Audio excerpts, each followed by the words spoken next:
This is English shorthand dictation number 219 and the dictation speed is 140 words per minute. Ready? Start. It has been 5 years since Prime Minister Narendra Modi announced the demonetization in November 2016 to achieve the objective of checking black money and corruption, printing of counterfeit currency and terror funding. While the opposition criticized the Modi government over note ban, alleging that none of the objectives of the move has been fulfilled, demonetization has certainly helped not just the government but also the people at large. There are three ways in which demonetization helped Indian economy. Firstly, it has promoted cashless economy. With the announcement of demonetization, citizens in India started using digital modes of payments more often for their day-to-day transactions. Data suggests that since demonetization, penetration of digital transactions has increased consistently year after year. The unified payments interfaces were introduced in the post-demonetization period in the country and their rapid growth is truly stellar. Economists say that high level of digitization has given the economy capacity to grow without a corresponding increase in cash. During the nationwide lockdown imposed in 2020 to contain the spread of coronavirus, cashless economy proved to be a godsend opportunity.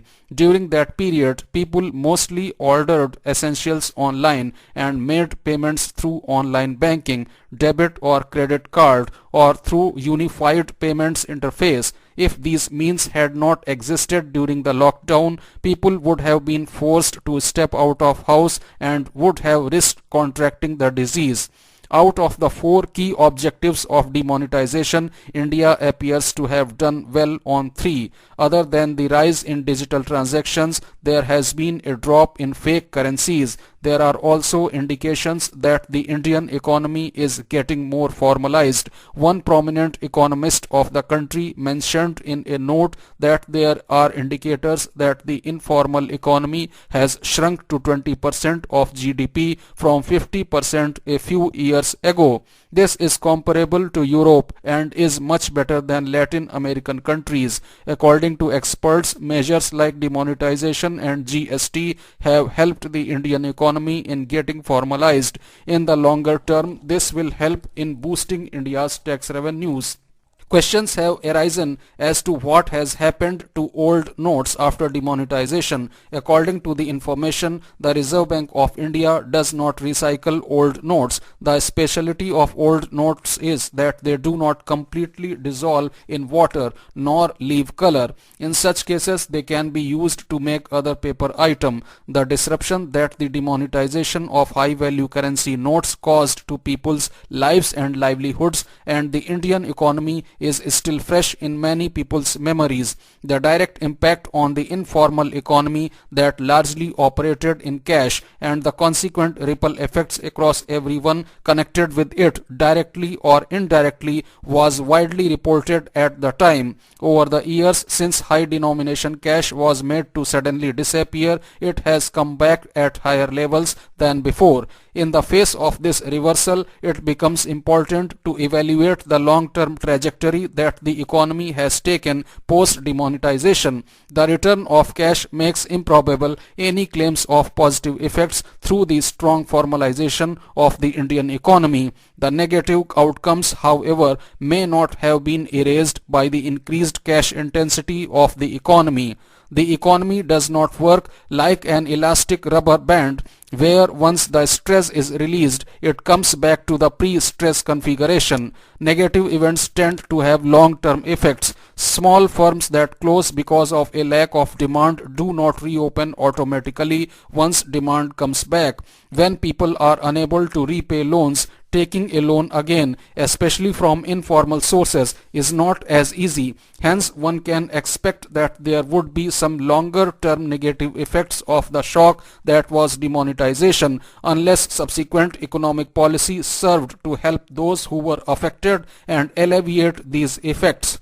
as we look at how India's labor market has fared in the years following demonetization, we find that the situation had worsened substantially even before COVID-19 struck. For the Indian labor market, the announcement of demonetization came on the back of an already dismal economic situation.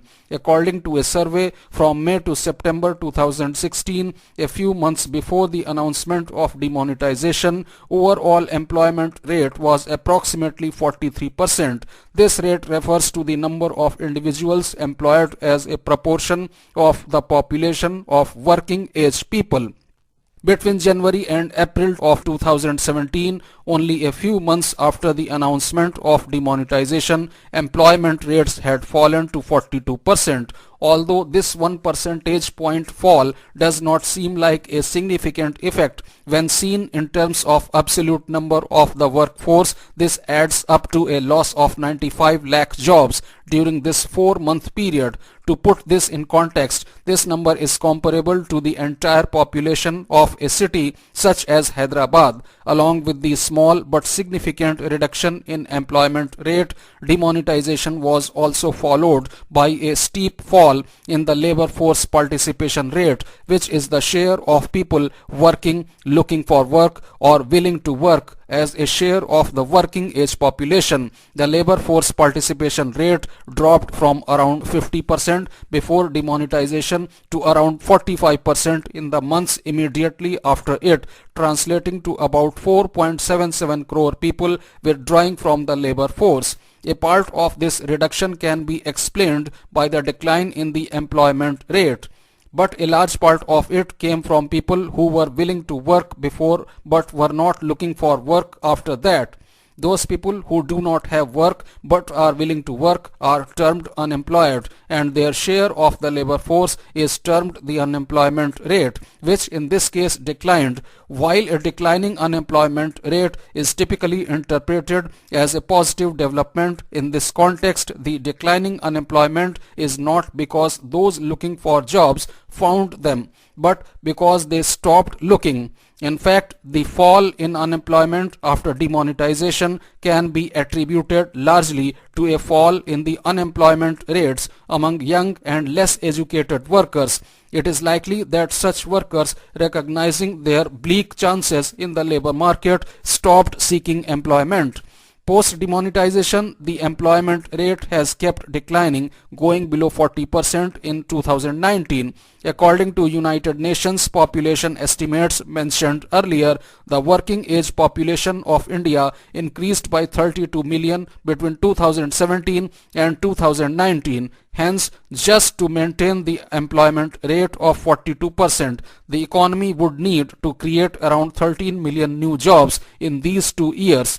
But instead of that, we lost about 6 million jobs, which shows up as a reduction in the employment rate. This, of course, is on top of the 10 million lost in the months immediately after demonetization. In this period, the unemployment rate has steadily increased from the low point it hit in the months immediately after demonetization. While this could be a positive sign of the return of some of the discouraged workers into the labor market, the declining employment rate means that their chances of finding jobs are still diminishing. Hence, a part of the increase in the unemployment rate could also be a result of previously employed workers losing their jobs and moving into unemployment. The latter is possible since during the same time we see a decline in employment rates too.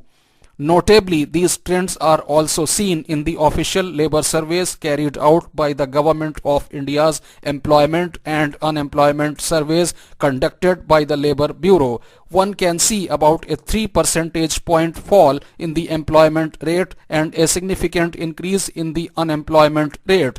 This mirrors the story of shrinking work opportunities in the economy even as the working age population increases. Alongside the shrinking of the workforce and increase in unemployment, we also observe a shift in the composition of the workforce and the unemployed persons, both in pre-demonetization and post-demonetization periods. These trends are broadly confirmed in official employment surveys too. This is an alarming development given that the working age population is turning younger. The changes in the composition of the workforce show that younger people are finding it hard to get work and are either actively looking for work or are withdrawing from the labor force altogether. This inability of the economy to provide work to young workers has several ramifications. The younger generation is not only being deprived of work but also of the opportunity to gain experience and create social capital.